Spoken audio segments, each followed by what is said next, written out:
Hi, we're at the GoggleWorks. This is Ron Schira with another Art Geek production. And we're going to be speaking with Deb Schlouch, who is a painter here. And she's been producing some very unusual sort of pop-surrealist works here. So we're going to speak with her and get a little input as to what she does. So, hi Deb, how are you doing? Hey Ron, good. Doing awesome. Doing awesome, good. Yeah, this is a good representation of my work here right now. As you can see, there's a lot of circular movement in them. That has always carried through, as well as the eyes that you can see in some of the pieces here, and the colors. Sometimes I'll venture off into reds and golds, but I keep going back to the blues and greens, the ocean blues and greens. Well, these have a very cellular look to them, I gotta say. They really literally jump out at you with their color. I find them very interesting. That's a pretty common response to, especially these pieces here. It's not necessarily something that I have intentionally done. It's just how it comes out in me.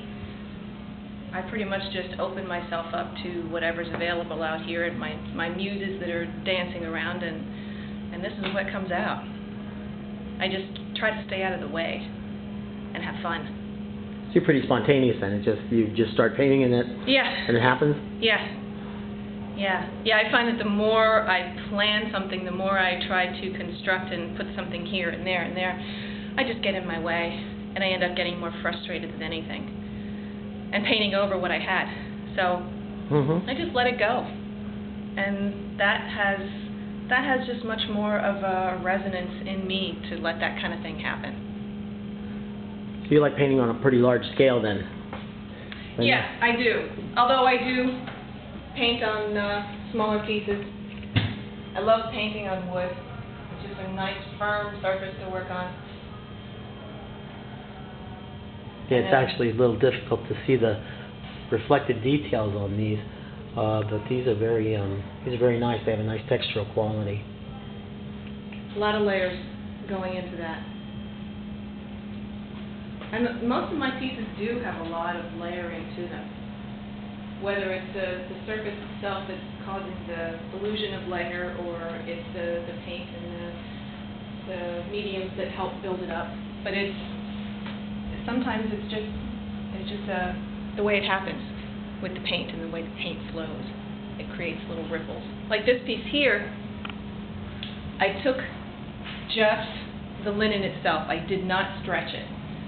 Took it on vacation with me and just taped it up against a piece of hardboard and painted outside.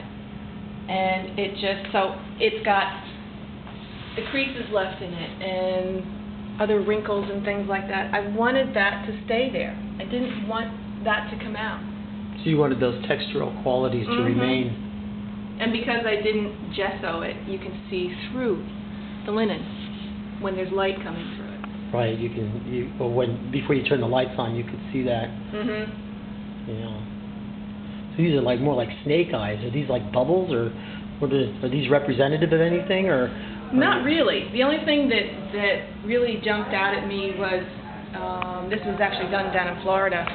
I was standing outside surrounded by all different kinds of plants, and some of them were snake plants, and just bushes that have that kind of flow to them.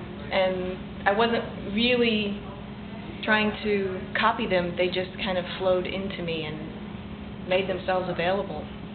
And that's how it came out. It kind of looks like it's underwater in a way.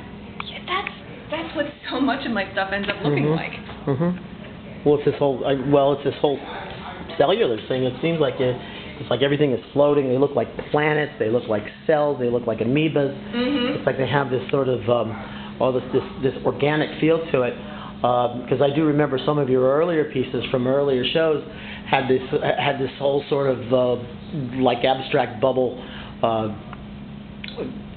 appeal to it, that it all seemed to be like floating or morphing one into another, like a cell how do you say it, splitting in half, or Yeah. you know, or multiplying stuff.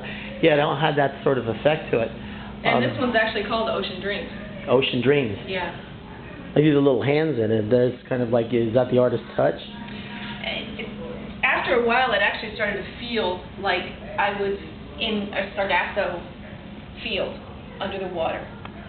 Not that I've ever been in one, but that was just my feeling, my imagination coming out. And it was just a little thing, you know, saying hello, greeting whatever I happen to see at the time. These nice little details, all these arabesques in here, and eyeballs, and little people there too. I love those. Little glyphs and little. They're like dreams floating by, and visions, and thoughts that people leave behind after they've been diving through them or something like that. Mhm. Yeah, that is something nice about being underwater. Always sort of this disconnected, floating freedom. Oh, it's wonderful. I love swimming. Oh, and I'm a scuba diver too, so I get to see a lot of stuff like that. So the all the eyeballs too. They are they just about the act of vision of seeing something, or what is what do the eyeballs actually appeal to you in you? It's more about the whole kinesthetic process of seeing, of vision itself, because vision is not just seeing with your eyes. Mm-hmm. It's seeing with every cell in your body, every experience that you have, everything that happens. You're seeing it and you're feeling it, and that's part of your own personal vision. And from the very beginning, eyes were there, and they just kept working and working and working until I formulated the ones that I really liked, and that's where they're at now.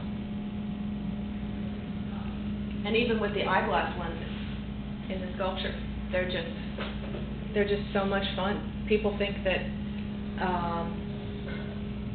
they don't know what they are right away, and then once I tell them that they're eyeglass lenses, they just love it.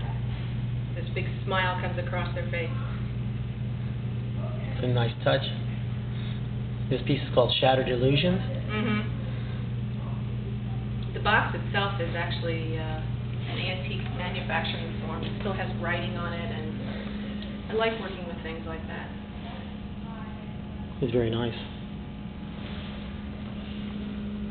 And this collection here is actually a set of 9. Mm-hmm. The other 3 are in the window out there, but they all fit together like a puzzle form. You want to take a look at the stuff that's hanging in the hall? We can get some pictures of that. Sure. Yeah. So we have about a minute left here. Okay, now these are a few older pieces, right? Except for this one and the one at the end. But you can see they still have a flow going with them, the kind of circular flow. I really have a hard time doing anything that has hard, harsh angles.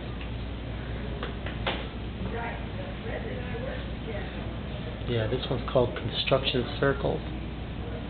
Yeah. And then this one down here.